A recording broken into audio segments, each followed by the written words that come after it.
Thank you, Qutayba. Thank you, Atlantic Council. We're very happy at the Syrian Forum to be co-organizing this great event with the Atlantic Council and New Lines Institute. In fact, as a Syrian NGO, we're, I think, one of the few Syrian voices, along with Multi-Faith Alliance and our friends at Syrian American Council, American Coalition for Syria, that are bringing this issue up front and starting to talk about it in a more in-depth and serious way. And our angle to this comes from two places. One, our work and our concern on the general security architecture of the region in general, because within the Syrian Forum we have a think tank program that focuses on regional security issues and their implications on the political process and where Syria is going at large. But also our interest in this topic stems to a great deal from our desire to see some form of accountability implemented within the Syrian context. As you know, that the Syrian regime and other major human rights violators within the Syrian context have gone with complete impunity almost over the past decade, over a decade. And from our perspective, it is time for that to change. Captagon being a very serious issue, as we heard, a global issue, an issue that has implications on not only the region, but Europe and potentially the United States, is something that needs to be looked upon from an accountability standpoint. And so we decided to look into this issue in more detail and commissioned our legal team to do some research on, starting to analyze the legislative frameworks that attempt to deal with the Captagon issue from a U.S. perspective. And what we found was that, as exactly you said, Qutayba, all of these frameworks fall short from, addressing the most valuable and the most usable tool, which is, some form of a legal prosecution, criminal prosecution of those who are involved in some of these networks and criminal networks. And so what we found that that gap in that legislation really needs to be supported and enhanced by an analysis, first of all, on the jurisdictional limitations that the United States can have within that context. And so we went into this whole question of narco-terrorism cases, the whole issue of narco-terrorism and the prosecutions that have been actively pursued by the United States to tackle, the issue of drug cartels in Central and South America. And we saw a number of very apt examples that really bring this whole question of Captagon home in a lot of ways, such as the Maduro case involving the previous Venezuelan president and his involvement with the FARC in Colombia. And we saw that the framework of establishing the extraterritorial jurisdictional reach into these types of cases address points that have to do with U.S. national security interest, including money laundering operations, supply chain operations, the use of the U.S. dollar, and all sorts of different questions and points and issues that could potentially bring this question of Captagon under the extraterritorial reach of the United States. However, we also found that there are some, serious research gap issues that need to be filled in order for us to establish these connections and these networks. Right now, what gaps? I mean, right now, for example, we have, the New Lines Institute. Caroline has been pioneering this type of research along with Karam Sha'ar. and they've been attempting to, document some of these networks and some of and these chains and groups of organized criminals. And I think that is a major point that needs to be paid attention to, and that needs to be documented in a very systematic and a very serious way from a U.S. perspective in order for us to actually establish that nexus that brings us to U.S. national security. What we can say right now that there's definitely a serious implication on the national security of U.S. main allies in the region, which in a way is connected to the question of U.S. national security. But these are the types of issues that need to be invested in more in order for us to cover some of these research gaps. I think from what we know, again, that's part of the research gap that we've been talking about, and this is something that really needs to be identified and looked upon in a more detailed way, because obviously we know that Hezbollah is heavily involved and heavily implicated, and I think that that the nexus could be drawn directly to the Iranian militias and the Iranian government. But that is definitely something that needs to be looked upon. I think what we and perhaps Caroline can even speak to this in a more authoritative way. What has been so far the closest connections that have been done through the 4th Division, led by Maher Assad, the brother of the Syrian president, the head of the regime. And I think there also you can establish a very interesting connection with the Iranian militias, as anybody who understands the military sort of outlook or map and the presence of foreign militias and foreign armies on Syrian soil, especially in regime-held areas, will know that the 4th Division is Iran's, is the Iran-sponsored, yes, piece of Syrian military. And so I think, again, this is a field that requires a lot more investment in terms of research, in terms of documentation and evidence gathering. And that can come through several ways. One of them is for us to encourage our allies who have conducted countless, Captagon busts and arrests, whether it's the UAE, Saudi Arabia, Iraq, Jordan, to encourage them to basically hold public prosecutions of some of these, arrestees. And till today, none of these arrests resulted in any public prosecution. And I think that's extremely important in order for us to, delve into the due process usually produces or pushes us to, document and to put a lot of these issues on the table. Of course, there are, political implications that we talk about,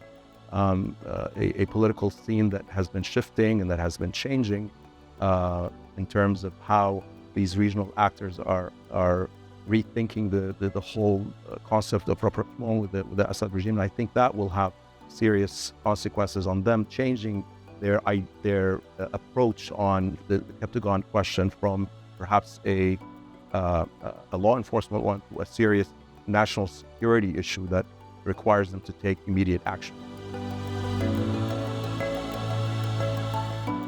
Excellent question. I mean, look, the legal community, if you will, that has been looking into these issues of holding such a regime accountable, for committing these just very long list and various list of horrendous acts, has gone to the conclusion that let's find any entryway into this, because going through, for example, the International Criminal Court and some of the most sensical and logical forums and tribunals is not possible, and it's been politicized. It's been vetoed by the Russians and the Chinese over and over again, and that's not a possible entry point. And so you see, Syrian and other international lawyers talking about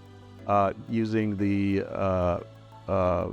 Convention Against Torture as an entry point into some form of accountability, and this is we see that unfolding now. Actually, in the next couple of weeks, I think the first hearing is going to take place at the International Court of Justice. Obviously, it's not a criminal tribunal. It's not going to hold any specific individual accountable, but it is at least an entry point into achieving, or at least recording, any sort of measure of accountability against such a regime. And so we believe that Captagon is another example of a possible entry point, and that is not being utilized, not being looked upon seriously enough from a criminal responsibility point of view. It's been looked upon through policy, sanctions, and law enforcement perspectives, but it hasn't been looked upon within that particular lens. The entity or the party that can move that conversation in the most serious way forward is the United States. I mean, it is, at the end of the day, a country that has a long history in dealing with drug cartels that are well beyond its borders, and that had we have been able to establish that required nexus in order for us to prosecute abroad. But what I would say that we still have tools that we're not using, including, and again, this goes back to a research gap and the need to invest in some of this information. I wouldn't be surprised to see, people who hold U.S. citizenship who are involved in as some form of intermediary in any of these supply chains or organized criminal networks that reach all the way to Central South America, that are involved in the Captagon trade and the network of that ecosystem. And I think that would be a good entry point to pursue and to make an example, or at least signal to the rest of the people, to the rest of the world, and to the region, that we are taking this more seriously than just I'm not here to diss the strategy that was issued by the administration in response to the Captagon Act, but we really need to show that we're taking this a little bit further. We're using hard tools in order for us to signal to the region and to the rest of the world that we're taking action on this. Yeah, and I like the entry point you mentioned, because for many regime officials, this has been an old tool, but it became more useful now. They have been seeking refuge, seeking other citizenship with the collapse of the Syrian state, to still facilitate their luxurious or business travels as regime agents. Yeah, they've been going to other states to get citizenship. Rami Makhlouf, the financier of the Syrian regime, he actually, when he had kids, basically, his wife delivered here in the U.S. to make sure that his kids, basically, when, push comes to shove, they have at least, U.S. passport that they can travel around. There have been actually a booming in businesses in Syria, providing kind of second citizenship from, some islands in the Caribbean. And again, because everyone is looking for a way to continue travel, as you said, this is an important entry point where we need not only to talk to countries in the region, but we need to talk to countries where we have actually agreements with islands in the Caribbean, to tell them we want actually those people involved who right now hold your citizenship or your passport. Yeah, absolutely. We can definitely utilize a lot of these extradition agreements out there. But I want to go back to just a point that I was trying to make earlier in one of the interventions, which is the sort of the over-politicized nature of all of this, and how and the approach of this administration in terms of not wanting to deal with this directly as a direct problem, but as within the context of the politics of the region in general. And I think we're witnessing in the past few weeks a shift by those very states that have started and commenced this whole process of rapprochement with the Assad regime, to quickly realize that it's not going to work out, that their demands are not going to be met, their concerns for the security of the region, whether it's drug related or other organized crime, criminal activity, is just not going to happen. But what's really remarkable about all of this is a statement that was made by the Jordanians at the highest level, where they're starting to talk about the Assad regime not only as unwilling to cooperate, because that carries the consequence and the implication that they hold a card that if we give them what they want, they'll deliver.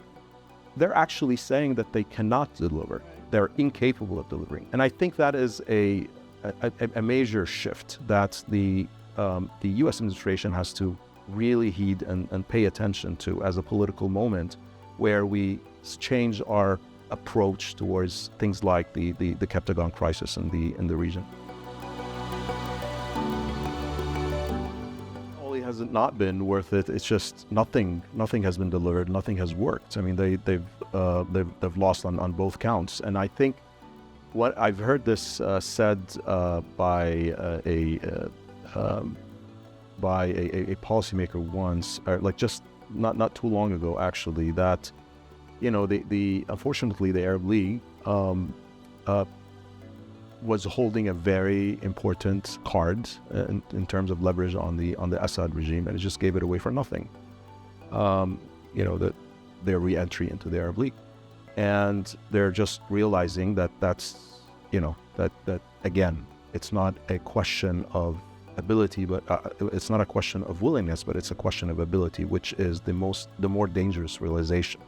We've always said, we've always heard as Syrians that have been asking for accountability measures, that he's evil, but he's keeping things in order, or he can keep things in order. And I think we're just coming to realize collectively as an international community that that's just not clearly he cannot. And this is, at the same time, this is not to argue that that takes away from his direct criminal, or the regime's direct criminal culpability and responsibility, because that could be established easily throughout decade, and has been, a mountain of evidence has been collected, and making these linkages through international mechanisms such as the IIIM and the Commission of Inquiry. But this is to say that we've entered a new era, and that is being realized by regional actors in a very painful way, and it will very soon have beyond the region implications that we really need to heed as U.S. lawmakers, administrators.